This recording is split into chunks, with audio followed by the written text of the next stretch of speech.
Bismillah, alhamdulillah, wassalatu wassalamu ala rasulillah wa ala alihi wa sahbihi wa wala. Assalamualaikum warahmatullahi wabarakatuh. Ikhwan akhwat yang dirahmati Allah subhanahu wa ta'ala, apa kabar? Selamat pagi, selamat beraktivitas. Senang sekali kami kembali bisa menemani ikhwan akhwat di pagi hari yang cerah ini. InsyaAllah kita sama-sama mengkaji ayat-ayat Allah subhanahu wa ta'ala, mentadabburi Al-Quran InsyaAllah bersama guru kita yang alhamdulillah sudah hadir bersama kita di studio, ada Ustaz Hussein bin Hamid Alatas. Assalamualaikum Ustaz. Waalaikumsalam. Semoga sehat selalu Ustaz. Ada Ustaz Hamzah bin Atas Alatas. Assalamualaikum Ustaz. Masya Allah. Kita doakan Ustaz Hamzah supaya badannya semakin sehat nih, semakin bugar insyaallah Ustaz. Masya Allah. Guru kita ini, kedua guru kita Masya Allah aktif sekali mengajar dalam sehari. Kita doakan mudah-mudahan Allah kasih kekuatan kepada mereka berdua. Karena hari ini insya Allah kita akan membahas tentang satu hal yang penting, bagaimana kita sebagai seorang mukmin bisa menjadi mukmin yang punya kewibawaan, yang punya kemuliaan di mata Allah Subhanahu wa ta'ala, dan juga hidup dengan mudah di dunia. Insya Allah kita akan mempelajari beberapa ayat bersama Ustaz Husin dan Ustaz Hamzah. Namun sebelum itu alangkah baiknya kita buka dulu dengan baca Ummul Quran surat Al-Fatihah. Tafadhal Ustaz. A'udzu billahi minasy syaithanir rajim. Bismillahirrahmanirrahim. Alhamdulillahi Rabbil Alamin. Ar-Rahmanir Rahim. Maliki Yaumiddin. Iyyaka na'budu wa iyyaka nasta'in. Ihdinas siratal mustaqim. Siratal ladzina an'amta 'alaihim ghairil maghdubi 'alaihim waladdallin. Amin amin ya rabbal alamin. Allahumma rahamna bil Quran. Semoga dari ayat surat Al-Fatihah tadi yang dibacakan oleh Ustaz Husin menjadi pintu hidayah dan pintu rahmatnya Allah Subhanahu wa ta'ala dibukakan oleh Allah Subhanahu wa ta'ala untuk kita. Karena pagi hari ini kita akan membahas apa sih sebenarnya faktor kesuksesan seorang mukmin. Karena kalau kita melihat data Ustaz Husin, Ustaz Hamzah, beberapa tahun lalu saja terkuak sebuah data bahwa kaum milenial yang mampu membeli rumah hanya 17% di Jakarta. Sisanya setelah diukur, setelah dievaluasi, tidak ada kemampuan untuk membeli rumah. Bahkan mungkin sampai akhir hayatnya ketika dihitung-hitung gajinya, dihitung inflasinya dan lain sebagainya, hanya sebagian kecil saja yang punya kemampuan membeli rumah sederhana Ustaz. Lantas bagaimana kita Ustaz, seorang mukmin Ustaz, bisa menjaga kehormatan kita, bisa menaikkan derajat kita di sisi Allah Subhanahu wa ta'ala dengan keterbatasan finansial yang kita punya? Dan apa saja faktor-faktor kesuksesan Ustaz yang dimiliki oleh seorang mukmin yang bisa kita gunakan sebagai modal kita untuk bergerak, entah itu di dunia profesional, di dunia kerja, ataupun di dunia usaha yang akan membangkitkan kita, membuat kita mulia di dunia maupun di akhirat. Tafadhol, barangkali Ustaz Husin dan Ustaz Hamzah bisa menjelaskan tentang hal ini. Jazakumullah khairan jazaa. Tafadhol Ustaz. A'udzu billahi minasy syaithanir rajim. Bismillahirrahmanirrahim. Alhamdulillahi rabbil alamin. Hamdan katsiran thayyiban mubarakan fi kama yuhibbu rabbuna wa yarda. Allahumma shalli ala Muhammadin wa ali Muhammad. Assalamu alayka ayyuhan nabiyyu wa rahmatullahi wa barakatuh. Assalamu alayna wa ala ibadillahis salihin. Wassalamualaikum ayyuhal ikhwatul mu'minun wal akhwatul mu'minat wa rahmatullahi wa barakatuh. Allahumma atina min indika rahmah wa 'allimna min ladunka ilman nafi'a wanfa'na bima 'allamtana waj'alna hudatan muhtadin wa la taj'alna dhallina mudillina birahmatika ya arhamar rahimin. Ikhwan akhwat yang dirahmati Allah. Banyak orang bertanya-tanya bagaimana kita orang-orang yang beriman dapat hidup mulia. Terjaga kehormatan kita, tidak merendahkan diri kita dengan menjual kehormatan, apalagi agama kita. Di tengah-tengah tantangan hidup yang semakin sulit. Juga kebutuhan hidup yang semakin mahal, baik itu berhubungan dengan sandang, pangan termasuk papan. Ditambah lagi biaya pendidikan juga yang selangit pada saat ini. Bagaimana kita dapat menghadapi semua ini? Kehormatan kita tetap terjaga, terpelihara. Sebetulnya Allah Subhanahu wa Ta'ala telah memberikan petunjuk kepada kita semuanya.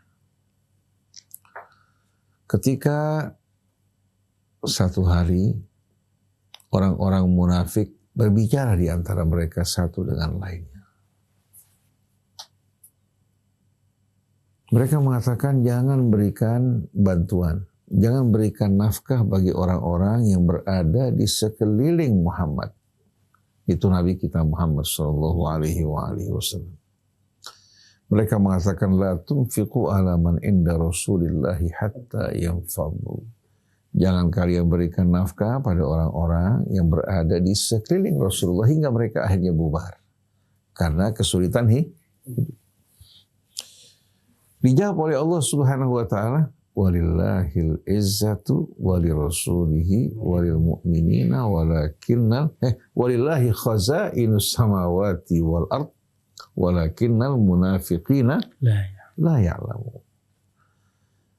Mereka yang mengucapkan hal tadi sebetulnya menggambarkan akan kebodohan mereka. Kemuliaan bukan di tangan seseorang tapi di tangan Allah.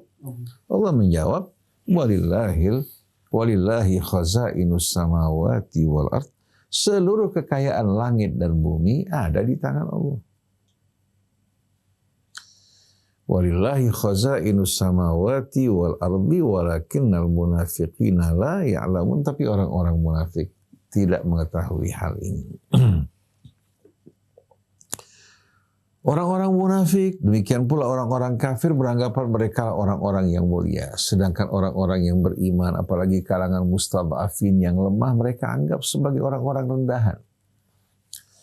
Bahkan orang-orang munafik berkata terhadap sesama mereka, sebagaimana diceritakan Allah dalam suratul Munafiqun, humul ladina yaquluna la in raja'na ilal madinati la yukhrijannal a'azzu minhal adzal walillahil izzatu walirasulihi walil mu'minin walakinnal munafiqina la yafqahun. Mereka yang berkata, kalau kami kembali ke Madinah, kami orang-orang yang mulia akan mengusir mereka orang-orang yang hina. Dijawab oleh Allah, ketahuilah bahwa kemuliaan itu adalah milik Allah, juga milik Rasulnya dan orang-orang yang beriman. Tapi orang-orang yang munafik tidak memahami ini. Dalam surat Fatir Allah berfirman, man kana yuridul izzata falillahil izzatu jami'a. Siapa yang menginginkan kemuliaan, kemuliaan berada di tangan Allah. Lalu Allah tunjukkan bagaimana kita meraih kemuliaan. Di antara kiat-kiatnya, ilaihi yas'adul kalimut thayyibu wal amalus salihu yarfa'u. Yang naik ke sisi Allah hanyalah al-kalimut thayyib. Begitu juga amal-amal saleh akan diangkat ke sisi Allah. Ini sebetulnya merupakan satu ungkapan yang amat indah. Siapapun dia, siapapun apapun latar belakangnya, kalau tutur katanya baik dan mulia, pasti akan membuka hati manusia. Betul tidak? Baik di saat dia bekerja pada seseorang, bekerja di satu perusahaan sebagai anggota jamaah, ya. Di saat dia selalu berkata mulia dan berbuat kebaikan, akan menarik hati membuat hati orang terbuka dan terpanggil untuk apa? Dekat dengan dirinya. Coba perhatikan. Ketika sang raja yang berkuasa pada masa Nabi Allah Yusuf mendengarkan kisah Yusuf, kebersihan hidupnya, bagaimana dia mempertahankan kesuciannya walaupun taruhannya masuk ke dalam penjara, membuat apa? Si raja terpesona, dia mengatakan, biarkan Yusuf menjadi orang yang terdekat dengan saya. Menjadi orang kepercayaan raja. Yang membuat si raja terbuka hatinya bukan karena ketampanan Yusuf. Bukan karena kegagahannya. Tapi karena apa? Karena Yusuf seorang pemuda yang menghadapi godaan yang bermacam-macam, dia bertahan. Bahkan rela bertahun-tahun masuk dalam penjara. Jadi kita lihat bagaimana Allah Subhanahu wa ta'ala jadikan al-kalimut thayyib dan amal soleh ini sebagai pembuka jalan menuju kesuksesan. Kita ambil contoh yang lain. Kesuksesan Nabi kita dalam berdakwah disebutkan oleh Allah dalam surat Al-Imran. Fabima rahmatin minallahi linta lahum walau kunta faddan ghalidhal qalbi lan faddu min hawlik. Dengan rahmat dari Allah kau bersikap lemah lembut terhadap mereka. Yang dihadapi ini bukan orang Indonesia. Yang dihadapi orang-orang Arab yang keras hatinya. Tapi kelembutan Rasul, kesabarannya terhadap mereka yang membuat hati mereka dikuasai. Walau kunta faddan ghalidhal qalbi lam faddu min hawlik. Kalau kamu bersikap kasar, hati kamu keras, walaupun kamu seorang nabi, mereka akan meninggalkan kamu. Kata infadda yanfaddu, bubar. Bukan hanya menjauh, tapi kata infadda yanfaddu, diambil dari nafadha yanfidu. Kalau orang mengebutkan pakaiannya, maka debu-debu akan bertaburan. Begitu juga mereka akan lari bertaburan meninggalkan kamu kalau kamu bersikap kasar. Nah, kalau seorang pedagang bersikap baik, diksinya indah, penuh dengan rahmat, Allah kasih subhanallah apa? Orang akan apa? Orang akan dekat dengan dirinya. Hal ini ternyata difahami oleh orang-orang non-muslim. Di mana orang Islam kurang memahami hal ini, sibuk dengan ritual, orang-orang non-muslim mempelajari hal ini. Kalau ada konsumen datang ke toko-toko yang dimiliki oleh mereka, contohnya di Panglima Polim, di mana-mana tempat. Begitu masuk disediakan kursi, disediakan teh botol, minuman, yang membuat akhirnya apa? Dia merasa canggung kalau keluar tidak beli. Betul nggak? Ini bahagian daripada al-kalim at-thayyib dan amal-amal yang baik. Nah, kalau kita kembali kepada kisah Yusuf alaihi salatu wassalam. Nabi Allah Yusuf berasal dari bawah, dari kehidupan lingkungan masyarakat yang susah. Yusuf bersama saudaranya Bunyamin merupakan anak-anak Nabi Allah Yakub yang terkecil. Ketika dia bermimpi, dalam mimpi menyaksikan ada 11 kaukab, demikian pula matahari dan bulan sujud kepadanya. Sang ayah mengatakan, jangan kamu ceritakan kepada saudara-saudara kamu mengenai mimpi kamu. Nanti akhirnya mereka cemburu, mereka melakukan makar dan tipu daya terhadap kamu. Yakub begitu sayang kepada Yusuf dan Bunyamin, tidak menyadari bahwa saudara-saudaranya walaupun belum mengetahui mimpi tersebut apa?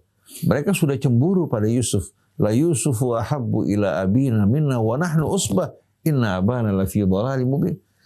Benar-benar Yusuf lebih dicintai oleh ayah kami, melebihi kami, padahal kami kan usbah, sekelompok laki-laki yang kuat yang bekerja. Mereka lupa dulu waktu mereka seusia Yusuf juga disayangi ayahnya. Tapi kecemburuan telah membuat mereka gelap mata sampai mereka hampir melakukan pembunuhan terhadap Yusuf.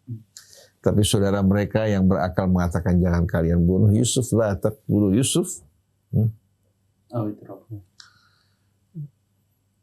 La taqtulu Yusufa balitrahu harban atau awitrahu yakhlu lakum wajhu abikum wa takunu min ba'dihi qauman salihin. Jadi jangan kalian bunuh Yusuf, tapi jauhkan Yusuf dari mata apa? Orang tua buang di satu tempat. Ya. Sedangkan ayah kalian sepenuhnya akan menghadap memandang kalian, memperhatikan kalian. Setelah itu kalian jadi orang soleh. bertobat pada Allah. Seperti yang ditawarkan syaitan pada setiap orang yang diajak berbuat maksiat. Sekarang kamu puas-puasan dulu. Setelah itu kamu tobat. Persis setiap polanya. Iya. Nasib akhirnya mengantarkan Yusuf ya, ke dalam kondisi yang mengenaskan, dibuang ke dalam sumur oleh saudara-saudara mereka yang seharusnya melindungi. Kemudian ditemukan oleh para pedagang yang membawa dirinya menuju ke Mesir dan di sana dijual di pasar perbudakan. Tapi Yusuf dengan sabar menerima ini sampai akhirnya seorang pemuka Mesir membelinya, menjadikannya sebagai anaknya, diangkat dan dimuliakan. Suatu dewasa, karena dia seorang yang baik, yang mulia, berwajah juga tampan menarik, membuat istri sang penguasa tergoda kepada Yusuf. Ketika si wanita datang menggoda dirinya, dia menolak, bahkan dia melarikan diri menuju ke arah pintu. Sewaktu pintu terbuka, dia menjumpai tuannya yang memelihara dirinya. Si istri yang penuh kebencian karena hasratnya tidak terpenuhi, mengatakan, bagaimana balasan orang yang bermaksud buruk terhadap istrimu? Kalau bukan penjara, maka siksa yang pedih yang layak untuk diterima. Bagaimana kecintaan berubah menjadi kebencian? Akhirnya Yusuf dengan rahmat Allah dibebaskan dari tuduhan tersebut dengan saksi yang berasal dari keluarga wanita tersebut. Tapi ternyata si wanita tidak merasa puas. Dia mengadakan makar, mengundang teman-temannya untuk menghadiri acara makan. Setelah kelar, mereka masing-masing diberikan pisau. Kemudian mereka perintahkan Yusuf untuk keluar.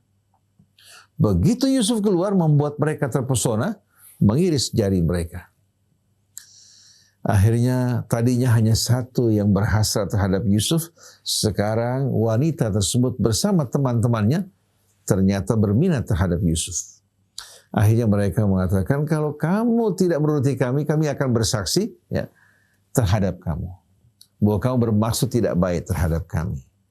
Tapi Yusuf lebih suka untuk masuk ke dalam penjara daripada mengikuti hasrat mereka. Rabbi sijnu ahabbu ilayya mimma yad'unani ilai. Wahai Tuhanku, penjara lebih aku sukai daripada menuruti ajakan mereka. Wa illa tasrif anni kaidahunna asbu ilaihinna wa aku minal jahilin. Kalau kamu tidak jauhkan aku dari mereka, aku khawatir akan terjerumus dalam godaan mereka, akhirnya menjadi orang-orang yang bodoh. Dia lebih rela masuk penjara daripada mengikuti bujuk rayu mereka. Nah, di dalam penjara Yusuf berada pada kondisi yang paling rendah, yang paling menyedihkan. Tapi apakah dia berputus asa? Sama sekali tidak. Dia menghadapi semua ini sebagai cobaan dari Allah Subhanahu wa Ta'ala. Dan dia yakin Allah Subhanahu wa Ta'ala akan menepati janji. Padahal kalau Yusuf mau mengikuti mereka, mereka akan memberikan kesaksian yang baik di hadapan suami-suami mereka. Tapi dia menolak. Sampai pada akhirnya raja bermimpi. Mimpi yang menyeramkan, menakutkan. Yusuf memberikan takwil mimpi. Bahkan memberikan solusi dalam waktu yang sama. Sang raja minta supaya Yusuf dikeluarkan dari penjara. Yusuf mengatakan tidak. Saya ingin kasus saya dibuka kembali, para saksi dikumpulkan. Hingga saya keluar dengan mulia, bukan keluar dengan koneksi raja. Sewaktu para saksi dikumpulkan, wanita-wanita yang pernah bermaksud terhadap diri, termasuk Imra'atul Aziz, yang dikenal saat ini dengan nama Zulaiha, wanita-wanita tersebut mengatakan bahwa kami bersaksi bahwa Yusuf seorang yang benar-benar jujur dan tidak pernah melakukan sesuatu yang buruk. Akhirnya Imra'atul Aziz mengaku, al-ana hasal haqqu ana rawatuhu an nafsi. Sekarang terbuka kebenaran, saya yang berhasrat terhadap dia, bukan dia yang berhasrat pada saya. Raja menyaksikan semua ini. Hal yang mengejutkan, ini bukan cobaan dalam bentuk siksaan, tawaran yang menggiurkan. Tapi ternyata keridhaan Allah Subhanahu wa Ta'ala lebih diutamakan. Akhirnya mengantarkan dirinya menjadi seorang mulia di Mesir. Orang yang terdekat dengan raja. Yang memiliki kekuasaan untuk memberikan ketentuan. Apalagi dalam kebutuhan pangan pada saat itu. Merupakan hal yang penting. Dia diangkat sebagai menteri yang berhubungan dengan Departemen Pertanian dan apa? Dan logistik. Semua di tangan dia. Ini merupakan kedudukan yang amat penting pada kehidupan yang amat apa? yang amat sederhana pada saat tersebut. Akhirnya saudara-saudara Yusuf yang dulu berbuat aniaya datang dari mana? Dari Kanaan membutuh pertolongannya. Datang kepada Yusuf. Berulang kali datang ke hadapan Yusuf. Sampai pada akhirnya Yusuf berkata kepada mereka, saya tidak ceritakan secara detail. Hal alimtum ma fa'altum bi Yusuf wa akhihi antum jahilun. Apa kalian ingat, tahu apa yang kalian perbuat pada Yusuf dan saudaranya ketika kalian bodoh? Akhirnya mereka mengatakan, innaka la anta Yusuf. Kalau gitu kamu benar-benar Yusuf. Mereka sudah mulai curiga karena wajahnya mirip. Dijawab oleh Yusuf, qala ana Yusuf wa hadha akhi. Saya Yusuf dan ini saudara saya. Qad mannallahu alayya. Allah telah qad mannallahu alaina. Allah telah melimpahkan anugerahnya atas kami. Qad mannallahu alaihi. Kemudian innahu man yattaqi wa yasbir fa innallaha la yudhi'u ajral muhsinin. Sesungguhnya siapa saja yang bertakwa dan bersabar, takwa dan sabar, Allah tidak akan menyia-nyiakan ganjaran orang-orang yang berbuat kebajikan. Ini sebetulnya merupakan kunci dari kisah Yusuf. Dari berbagai macam kejadian yang Allah ceritakan, pada akhirnya kesimpulan dan hasil akhir dari kisah Yusuf ini, di samping hikmah-hikmah di balik setiap kejadian yang terjadi, kesimpulannya, siapa saja yang bertakwa dan bersabar dalam menjalani kehidupan ini, tidak keluar dari petunjuk Allah, Allah tidak akan menyia-nyiakan ganjaran orang yang berbuat kebaikan. Wa ahsinu innallaha yuhibbul muhsinin. Oleh karena itu barang siapa saja yang ingin hidup mulia, hendaklah dia bertakwa kepada Allah dan bersabar dalam menjalani hidup ini. Jangan tergesa-gesa. Kalau seorang yang bekerja pada seorang pembesar, dia tidak khawatir ya, untuk kehidupannya. Kenapa dia khawatir dia bekerja untuk Allah Subhanahu wa Ta'ala? Apalagi Allah menjanjikan kemuliaan dan Allah terangkan bahwasannya orang yang bertakwa, man yattaqillah yaj'al lahu wa yarzuqhu min haitsu la yahtasib. Yang bertakwa pada Allah, Allah akan berikan jalan keluar dan memberikan baginya rizki dari jalan yang tak terduga-duga, bukan hanya dari usahanya. Sayyidah Hajar di padang yang tak bertuan bersama bayinya Allah anugerahkan rahmat dan kemuliaan. Sayyidah Maryam yang mengalami cobaan mengandung melahirkan tanpa seorang laki-laki, karena kehendak Allah, Allah sediakan sungai pada saat dia melahirkan. Lalu Allah perintahkan juga pohon korma untuk menjatuhkan buahnya sebagai makanan yang dibutuhkan oleh Maryam untuk kebutuhan persalinannya, menghilangkan juga apa? Menghilangkan berbagai macam keletihannya, dan makanan tersebut merupakan makanan yang sesuai untuk kebutuhan bayinya. Dan kita lihat contoh-contoh yang begitu banyak cobaan yang dialami Ayub. Dari kemuliaan menuju kehancuran, kemudian bangkit kembali, Allah gantikan dengan ganti yang berlipat gandanya. Hartanya lebih banyak, anaknya pun lebih banyak, menggantikan apa-apa yang telah pergi kembali kepada Allah, sedangkan dia kembali dalam kemuliaan setelah berhadapan dengan cobaan. Maka yang perlu kita sadari bersama-sama, kita dalam hidup ini akan melintasi cobaan demi cobaan. Siapa yang bertakwa, bersabar, ya, menantikan rahmat dari Allah Subhanahu wa Ta'ala, dan dia selalu bersandar kepada Allah, Allah akan anugerahkan kemuliaan atas dirinya. Oleh karena itu dalam sebuah riwayat Ustaz Isa dari Amirul Mukminin Ali bin Abi Thalib alaihissalam, ada ucapan yang amat pendek tapi menarik sekali. Man i'tamada ala aqlihi dhal. Orang kalau bergantung pada akalnya pasti akan sesat. Wa man i'tamada ala malihi qal. Orang bergantung pada hartanya, bagaimanapun hartanya banyak pasti akan kekurangan. Wa man i'tamada ala jahi dhal. Yang bergantung pada kekuasaannya, bagaimanapun kuatnya, dia akan terkapar dalam kehinaan. Tapi wa man i'tamada ala Allah, siapa yang bersandar pada Allah, bertawakal pada Allah, fala dhalla wala qalla wala dhal, tidak akan pernah sesat, tidak akan pernah miskin, dan tidak akan pernah hina. Dulu pada saat kita pulang dari Mesir, setelah berumah tangga, kita kontrak rumah di daerah Kebon Nanas. Rumah yang kecil, rumah yang amat kecil, panas. Tapi kita merasakan nikmat yang luar biasa, walaupun pada saat itu kita tinggal dalam sebuah kamar yang sempit, ruangan tamu kita menggunakan alas plastik.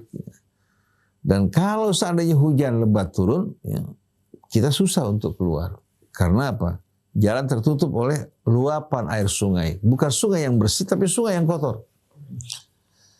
Allah kasih, subhanallah, kita berdiam di sana setahun. Anak kita lahir di sana yang pertama, pada saat dia sakit, kita nggak mampu untuk membawa dia ke dokter.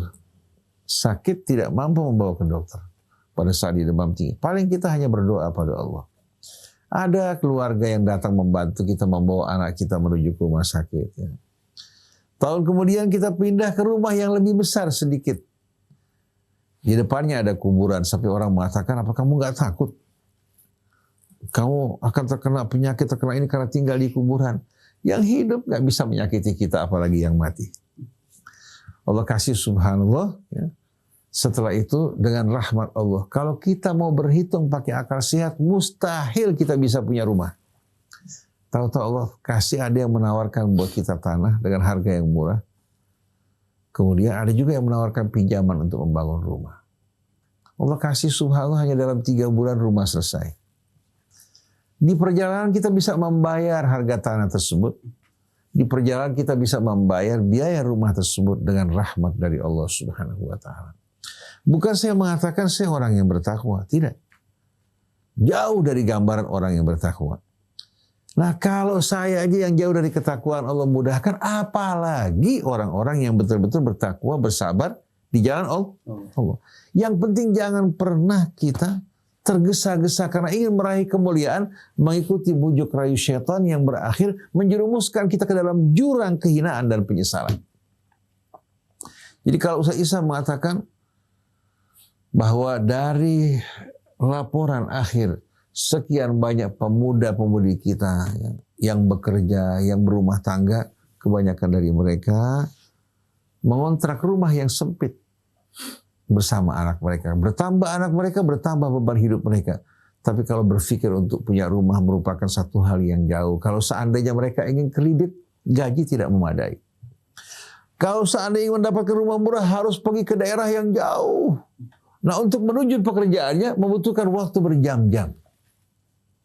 Ini problema yang dihadapi. Tapi ingat, siapa-siapa yang menjadikan Allah sebagai pegangan hidupnya, sandarannya, tidak akan pernah mengalami ketakutan dan kesedihan. Innal ladzina qalu rabbunallah tsumma istaqamu tatanazzalu alaihimul malaikatu alla takhafu wa la tahzanu wa abshiru bil jannati allati kuntum tu'adun. Ayat yang lainnya, innal ladzina qalu rabbunallah tsumma istaqamu fala khaufun alaihim wa lahum yahzanun. Jadi seperti yang Rasulullah katakan pada Abdullah bin Abbas waktu ikut diboncengin di belakang keledainya. Ya ghulam, wahai anakku, ihfadillah, jaga Allah, yahfadka, niscaya Allah akan menjaga kamu. Jaga apa-apa yang Allah berikan kepada kamu dari petunjuknya. Ihfadillah tajidhu tujah. Jaga Allah, engkau akan selalu menjumpai Allah berada di hadapan kamu. Orang kalau bersama Allah berarti bersama penguasa langit dan bumi, bersama yang maha kaya. Bagaimana dia takut miskin? Apalagi janji Allah, wa man yattaqillaha yaj'al lahu makhraja wa yarzuqhu min haitsu la yahtasib. Maka untuk hidup mulia bagi orang yang beriman setelah beriman pada Allah adalah at-taqwa was-sabru, dan tidak berputus asa dari rahmat Allah. Wala yai'asu min rauhillah illal qaumul kafirun. Jadi mudah-mudahan melalui ceramah singkat ini, renungan bersama-sama, kita dapat belajar dari kisah Yusuf alaihi salatu wassalam, kisah para nabi dengan cobaan yang mereka hadapi, termasuk Nabi Allah Nuh menghadapi cobaan selama 950 tahun di tengah-tengah kaumnya. Semua nabi menghadapi cobaan-cobaan yang berat, tapi dengan bersama Allah mereka keluar dari cobaan tersebut mulia di dunia dan mulia di hari akhir nanti. Wallahu a'lam. Ustaz, Masya Allah. Ini cerita, setiap dengar cerita Sayyidina Abdullah bin Abbas ini bikin irisan. Siapa yang gak mau diboncengin sama Nabi Muhammad SAW? Kemudian dinasihati langsung oleh Nabi Muhammad SAW. Mungkin kita gak bersama-sama diboncengi sama baginda Nabi, tapi nasihatnya kita dapatkan oleh-oleh dari Sayyidina Abdullah bin Abbas. Nasihat yang diberikan oleh baginda Nabi Muhammad SAW kepada beliau, jagalah Allah, Allah akan menjaga kita insyaallah. Jangankan rumah istana Allah bikinin buat kita kalau kita berhasil menjaga ketakwaan kita, kesabaran kita untuk tidak bermaksiat, ataupun kalau di dunia kerja, di dunia kantor mungkin godaannya adalah mengambil sesuatu yang haram atau menzalimi orang lain, Ustaz. Biasanya bos toksik itu makan hak bawahannya, hak Apalagi di lahan basah. jalan basah, ya Allah. Bawahannya disiksa secara waktu, secara mental dan lain sebagainya. Insyaallah mudah-mudahan Allah menjaga kita. Berikutnya kawan-kawan, mari sama-sama kita dengarkan penjabaran dari Ustaz Hamzah bin Attas Al-Attas. Tafadhal Ustaz. Bismillahirrahmanirrahim. Alhamdulillahirabbil alamin. Allahumma shalli wa sallim ala sayyidina Muhammadin wa ala ali sayyidina Muhammad. Rabbana zidna ilma wa alhiqna bis salihin. Rabbana la tuzigh qulubana ba'da idh hadaytana wa hab lana min ladunka rahmah innaka antal wahhab. Rabbi shrah li sadri wa yassir li amri wa hlul 'uqdatam min lisani yafqahu qawli. Amma ba'd. Alhamdulillah wa syukurillah, tadi kita sudah mendengarkan mutiara-mutiara yang disampaikan oleh guru kita Ustaz Husain bin Hamid Al-Attas. Diberikan contoh-contoh dari Al-Quranul Karim. Dan ini memang merupakan petunjuk bagi kita. Contoh-contoh banyak sekali di dalam Al-Quranul Karim. Perjuangan para nabi, orang-orang yang saleh. Bagaimana kesabaran mereka, kemudian mereka sukses. Nah, kemudian kesuksesan ini jangan dianggap kesuksesan hanya di dalam bidang ukhrawi, tidak. Ini ayat yang tadi dibacakan oleh Ustaz Husain dari surah Yusuf, innahu may yattaqi wa yasbir fa innallaha la yudhi'u ajral muhsinin. Sungguhnya barang siapa yang bertakwa dan bersabar, sungguhnya Allah tidak akan menyia-nyiakan ganjaran orang-orang yang berbuat baik. Nah, ini jangan dimaknai bertakwa itu seolah-olah dibatasi seperti yang pernah juga kita bahas, bagaimana pengertian ibadah itu hanya di bidang ritual. Bertakwa seolah-olah kalau orang yang bertakwa itu berpakaian, misalnya pakai jubah kah, pakai putih kah, atau pakai baju koko, nih sering dipakai baju takwa katanya. Tapi perilakunya di luar sholat tidak benar. Ketika dia usaha tidak jujur, diberikan amanah tidak pegang amanah, berjanji dia ingkar janji. Sungguhnya kalau kita baca sifat orang-orang yang bertakwa, di samping dia beriman kepada Allah dan Rasulnya, beriman kepada yaumil akhir, beriman kepada yaumil hisab, beriman kepada kitab-kitab dan para nabi, dan dia juga berhati murah, mudah sekali membantu sesama, mendirikan sholat, menunaikan zakat, juga wal mufuna bi ahdihim idza ahadu. Mereka kalau berjanji dia penuhi janjinya. Dan juga mereka sabar dalam berbagai hal. Bil ba'sa'i wad dharra'i wa hinal ba's. Dalam kesulitan, dalam musibah dia sabar, atau hinal ba's ketika berperang. Ini adalah gambaran orang yang bertakwa.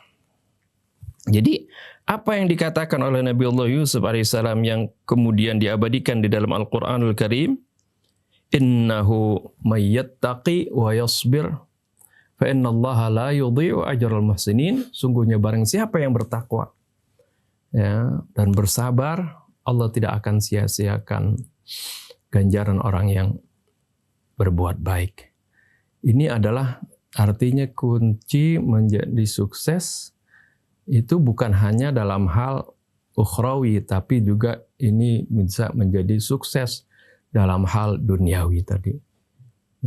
Jadi ketika misalnya seorang yang bertakwa, kemudian dia berusaha, dia jalankan ketakwaannya dalam usahanya, Allah Subhanahu wa taala ya, dia bertakwa dan bersabar. Ya. Allah akan Subhanahu wa taala akan berikan jalan keluar dalam segala kesulitannya. Allah akan luaskan rizkinya. Ini kan janji Allah bagi orang-orang yang bertakwa. Ini pasti ini. Ya, terkadang orang hanya mengandalkan kemampuan, mengandalkan ilmu, mengandalkan keahliannya, tapi tidak bertakwa dan bersabar. Kadang-kadang ya Allah berikan sesuai dengan akalnya saja seperti itu. Dia dapat rezeki sesuai dengan akalnya. Tapi kalau dia bertakwa dan bersabar, Allah akan berikan dia rezeki min haitsu la yahtasib.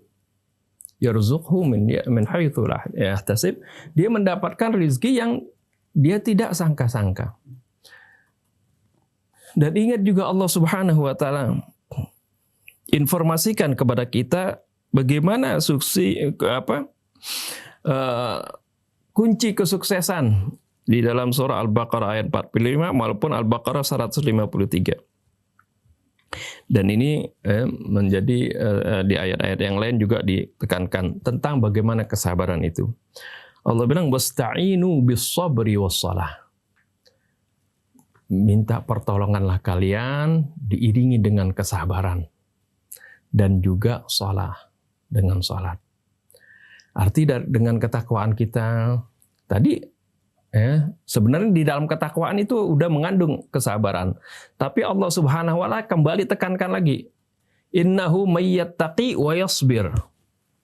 Jadi kesabaran ini benar-benar ditekankan lagi di dalam ketakwaan kita sudah mengandung kesabaran di sini. Tapi disebutkan lagi wasbir dari bersabar ini akan menjadi kunci dari kesuksesan. Allah katakan minta pertolonganlah kalian. Ya, minta pertolongan kepada Allah dengan cara apa? Dengan sabar.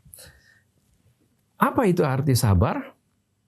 Sabar bukan artinya sering disalahartikan sabar ini nerimo saja gitu. Oh, udah kita terima aja, kita sabar. Ya, melakukan sesuatu usaha gagal, sabar aja udah. Kita sabar, memang udah takdirkan. Apalagi kemudian ditambah menyalahkan Allah lagi. Ini kita udah takdirkan oleh Allah begini, udah sabar aja seperti itu. Padahal dia sedang berusaha. Itu salah, pengertian yang sabar seperti itu salah. Sabar itu adalah al-istiqamatu was-sumudu was-subut, ya, di dalam menjalankan sesuatu.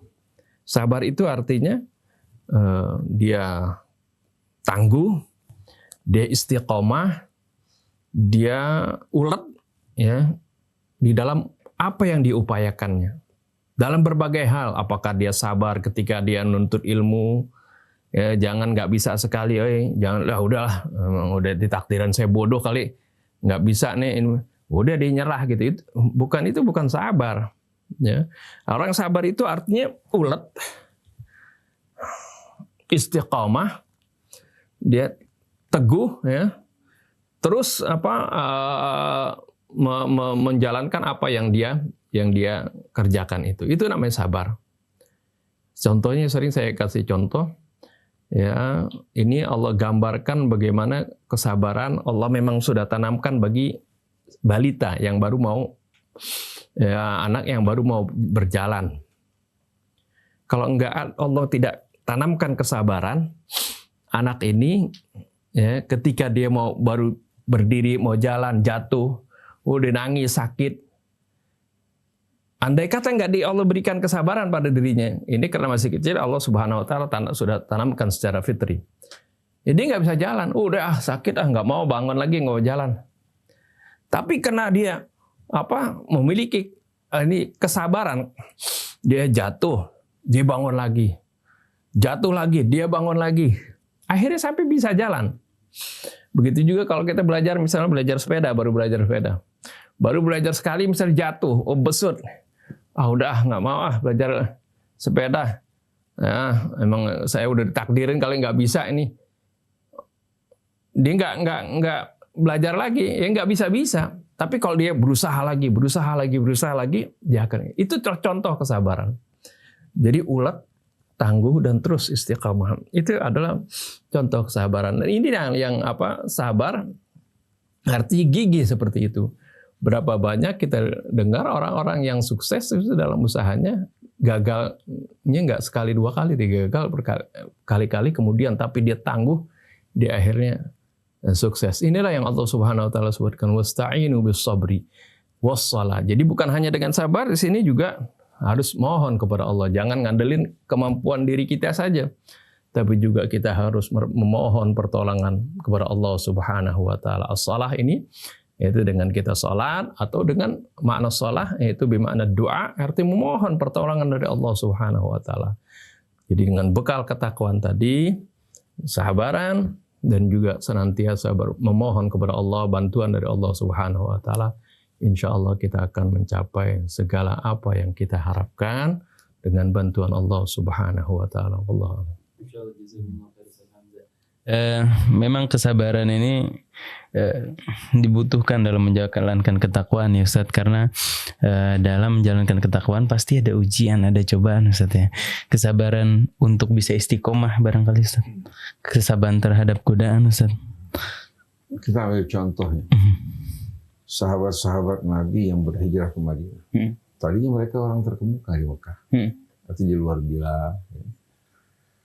Pada saat mereka di Madinah orang terkemuka, siapa yang tidak kenal Abdurrahman bin Auf? Termasuk juga Abu Bakar, termasuk juga Utsman, seorang pedagang yang sukses.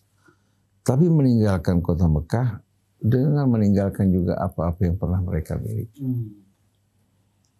Berdiam di rumah kaum Ansor. Ini membuat perasaan mereka tidak merasa nyaman tinggal di rumah kaum Ansor. Bukan 1 hari 2 hari, tapi dalam waktu yang cukup lama. Akhirnya saudara mereka dari kalangan Ansor memperhatikan gelagat perasaan tidak nyaman yang di hati sahabat Rasul yang berhijrah. Apa yang kalian risaukan? Akhirnya mereka mengatakan, bisa tidak sekalian pinjamkan saya uang. Kata kaum Ansor, jangan pinjam. Harta saya kita bagi 2 antara saya sama kamu. Kita bagi harta kita menjadi 2. Tapi kaum Muhajir mengatakan, harta adalah harta kamu. Sampai sebagian dari mereka berkata, kalau kamu ingin menikah, kalau perlu saya ceraikan sebagian istri saya, kemudian kamu nikahi mereka.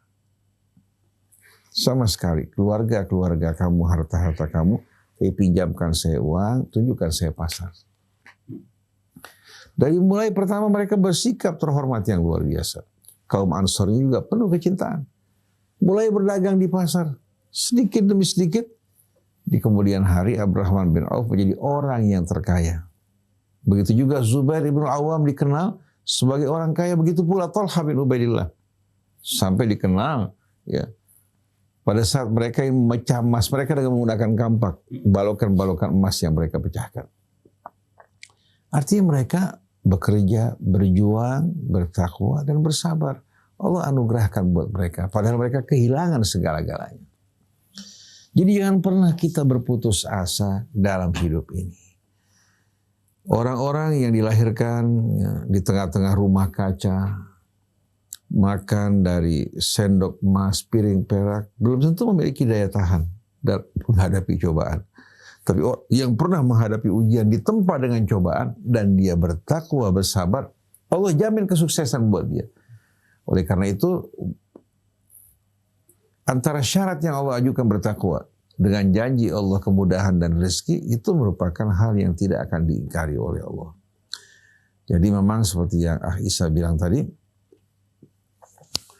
banyak pemuda-pemudi kita ini mengalami kebingungan, apalagi ibu-ibu rumah tangga bersama suami mereka. Sudah mereka belajar susah payah, bekerja juga jauh, suami istri bekerja. Dari hasil pekerjaan, jangankan untuk beli rumah, untuk kebutuhan rumah tangga masih tidak mencukupi.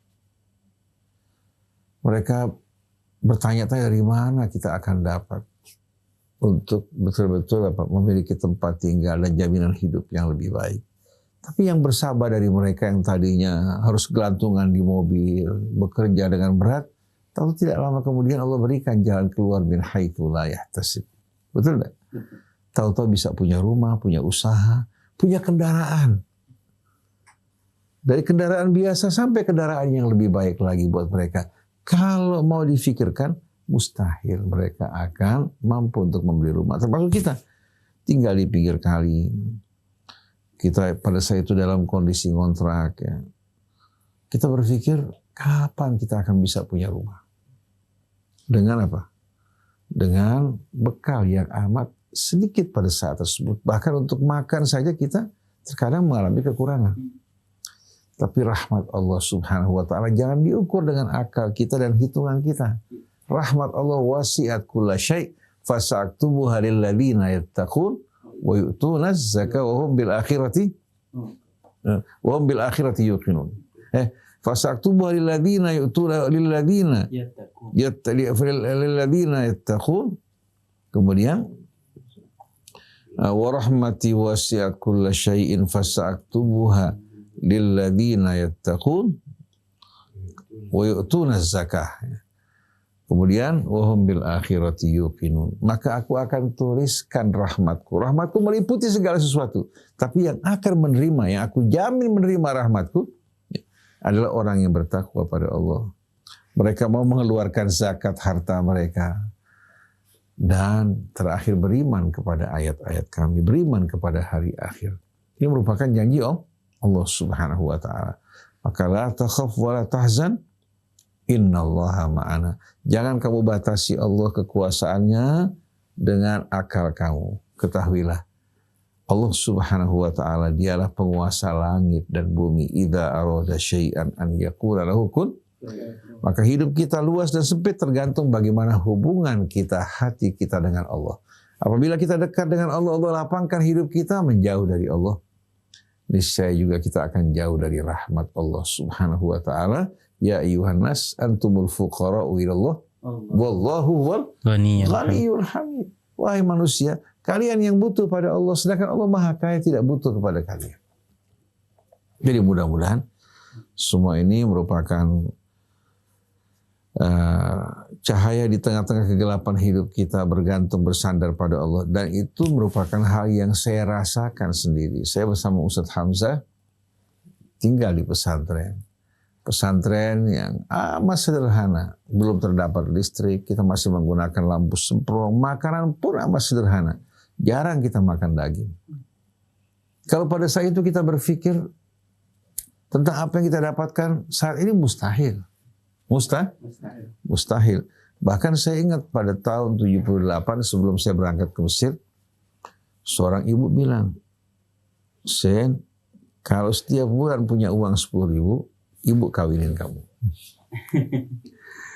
10.000 pada saat itu angkanya memang kecil kalau saat ini. Tapi saat itu kita masih dagang minyak wangi di botol-botol kecil, harganya Rp25. Itu modal sama apa? Modal sama untungnya. Nah, untuk sampai 10.000 kan besar. Betul tak? Oleh karena itu banyak orang berangkat ke Saudi Arabia bekerja di sana untuk bisa memberikan nafkah buat keluarganya di sini. Kalau kita berpikir saat itu merupakan hal yang jauh untuk kita bayangkan apa yang kita bakal dapatkan hari ini. Ternyata kita merasa yang menghidupkan kita, yang memberikan juga kebutuhan keluarga kita bukan kita, tapi Allah. Maka jangan pernah kita meninggalkan Allah. Allah tidak akan pernah meninggalkan kita. Wallahu a'lam. Masya Allah. Jazakumullah khair Ustaz Husain. Hamzah, ada yang ingin ditambahkan lagi? Itu seperti itu. Jadi memang kadang-kadang ya orang ada kalau menggunakan otaknya, kecanggihannya, kekuatannya, ya Allah berikan. Namanya orang usaha kan. Iya betul. Sesuai dengan tapi Sebab akibat lah ya. Tapi kalau orang yang tadi ya dia usaha tapi bertakwa dengan mengharapkan karunia Allah beli min haitsu la yahtasib. Banyak banyak terjadi seperti itu. Orang yang kita lihat ini biasa-biasa aja usaha, tapi Allah Subhanahu wa taala berikan kemurahan rezeki, kuasa rezeki. Itu bantuan dari Allah Subhanahu wa taala. Marhaba, jazakumullah khair Ustaz. Amin. Ustaz Atir juga dan semua kru Rasul kita Amin. insyaallah mudah-mudahan. Insyaallah kabul. Mengabdi sekarang pada Allah, besok Allah akan bukakan pintu rahmatnya seluas-luasnya. Amin ya rabbal alamin. Jazakumullah khair Ustaz Husain Hamzah. Masyaallah benar sekali bahwa ikhwan akhwat memang kita bisa melakukan sebab untuk mendapatkan akibat kerja, dapat hasil dan lain, dagang dapat hasil dan lain sebagainya, tapi jangan lupa untuk bergantung dan menjaga hubungan kita kepada Sang Maha Pencipta sebab dan akibat itu sendiri, yaitu Allah Subhanahu wa taala. Dekatkan diri kita sama Allah Subhanahu wa taala. Ikhwan akhwat, mudah-mudahan apa yang disampaikan oleh guru-guru kita bisa bermanfaat buat ikhwan akhwat sekalian, bisa menjadi wasilah hidayah buat kita semua. Kita doakan apa yang beliau-beliau miliki dari segi ilmu bisa menjadi manfaat tuntunan buat kita hidup di dunia maupun di akhirat. Ikhwan akhwat, mari sama-sama kita tutup dengan baca doa kafaratul majlis. Subhanakallahumma wa bihamdik asyhadu an la ilaha illa anta astaghfiruka wa atubu ilaik. Jangan lupa besok insyaallah hari Selasa akan ada live. Siapkan pertanyaan Anda, simak Rasil dipantengin insyaallah jam 6.30. Saya Isa Alkaf beserta seluruh kru yang bertugas mohon undur diri. Assalamualaikum warahmatullahi wabarakatuh.